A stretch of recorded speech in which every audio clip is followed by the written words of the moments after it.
আমাদের জীবনে এমন কিছু সময় আসে যখন দেয়ালে পিঠ থেকে যায়, যখন আমাদের নির্দিষ্ট চাওয়া পূরণ করা ছাড়া আর বিকল্প কোনো পথ সামনে খোলা থাকে না। এ ধরনের পরিস্থিতিতে আল্লাহ রাব্বুল আলামিনের কাছে আমাদের মনের একান্ত কামনা বাসনাগুলোকে পূরণ করবার জন্য একটি বিশেষ পথ বাতলেছেন আমাদেরকে প্রিয় নবী সাল্লাল্লাহু আলাইহি ওয়াসাল্লাম, আর সেটি হলো ইসমে আযম। ইসমে আযম মানে হলো মহান নাম। আল্লাহ রাব্বুল আলামিনের এই ইসমে আযম তথা মহান নামের মাধ্যমে কোনো কিছু চাওয়া হলে তিনি সেটা পূরণ করেন। এই নামের মাধ্যমে আল্লাহকে ডাকা হলে তিনি সেটাকে সাড়া দেন। এ মর্মে নবী আলাইহিস সালামের অনেকগুলো হাদিস রয়েছে। অনেক উলামা একরাম ইসমে আযম সম্পর্কে বলেছেন যে এটি হলো আল্লাহ রাব্বুল আলামিনের যে মূল নাম আল্লাহ, সেটি তার অনেকগুলো গুণবাচক নাম আছে। তমধ্যে থেকে আল্লাহ রাব্বুল আলামিনের যে মূল নাম আল্লাহ, এই নামের মাধ্যমে আল্লাহ রাব্বুল আলামিনকে ডেকে যদি বান্দা কোনো কিছু চান কায় মনোবাক্যে অন্তরের গভীর থেকে, তাহলে সে দোয়া আল্লাহ রাব্বুল আলামিন অবশ্যই কবুল করেন।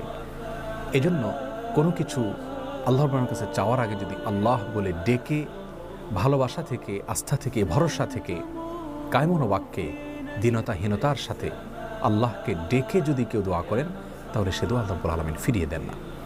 ইসমে আযম সম্পর্কে আরও নির্দিষ্ট করে আমরা নবী আলাইহিস সালামের যে হাদিসটি দেখতে পাই, সেটি তিরমিজিতে বর্ণিত হয়েছে, আরও বিভিন্ন হাদিসের কিতাবে বর্ণিত হয়েছে। সেই হাদিস সম্পর্কে বিশ্ববিখ্যাত হাদিসবিদ হাফেজ ইবনে হাজার আল আসকালানী রাহিমাহুল্লাহ ফাথুল বারীতে লিখেছেন যে ইসমে আযম সম্পর্কে সবচেয়ে বিশুদ্ধতম হাদিস হলো এটি।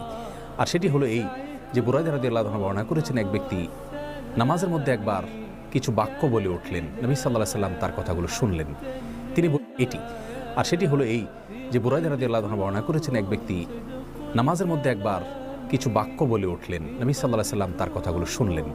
তিনি বলে উঠলেন, আল্লাহুম্মা ইন্নী আসআলুকা বিআন্নী আশহাদু আন্নাকা আনতাল্লাহ লা ইলাহা ইল্লা আনত আল আহাদুস সামাদ আল্লাযী লাম ইয়ালিদ ওয়া লাম ইউলাদ ওয়া লাম ইয়াকুল লাহু কুফুয়ান আহাদ। তার মুখে এই বাক্যগুলো শুনে নবী আলাইহিস সালাম বলেছেন, নিশ্চয়ই এই লোকটি ইসমে আযম পাঠ করেছে। ইসমে আযমের মাধ্যমে আল্লাহ রাব্বুল আলামিনের কাছে কোনো কিছু চাওয়া হলে তিনি সেটা ফিরিয়ে দেন না। এর মাধ্যমে আল্লাহকে ডাকলে তিনি অবশ্যই তাতে সাড়া দেন। এই হাদিসের ভিত্তিতে অনেক মুহাদ্দিসিন ইকরাম বলেছেন এটি হলো সেই দোয়া যেটাকে ইসমে আযম বলা হয়, যার মাধ্যমে এটি পাঠ করার পর আল্লাহর কাছে কোনো কিছু পেশ করলে সেটাকে অবশ্যই আল্লাহ তাআলা পূরণ করেন। মনের যে কোনো ভালো আশা আল্লাহ তাআলা পূরণ করে থাকেন।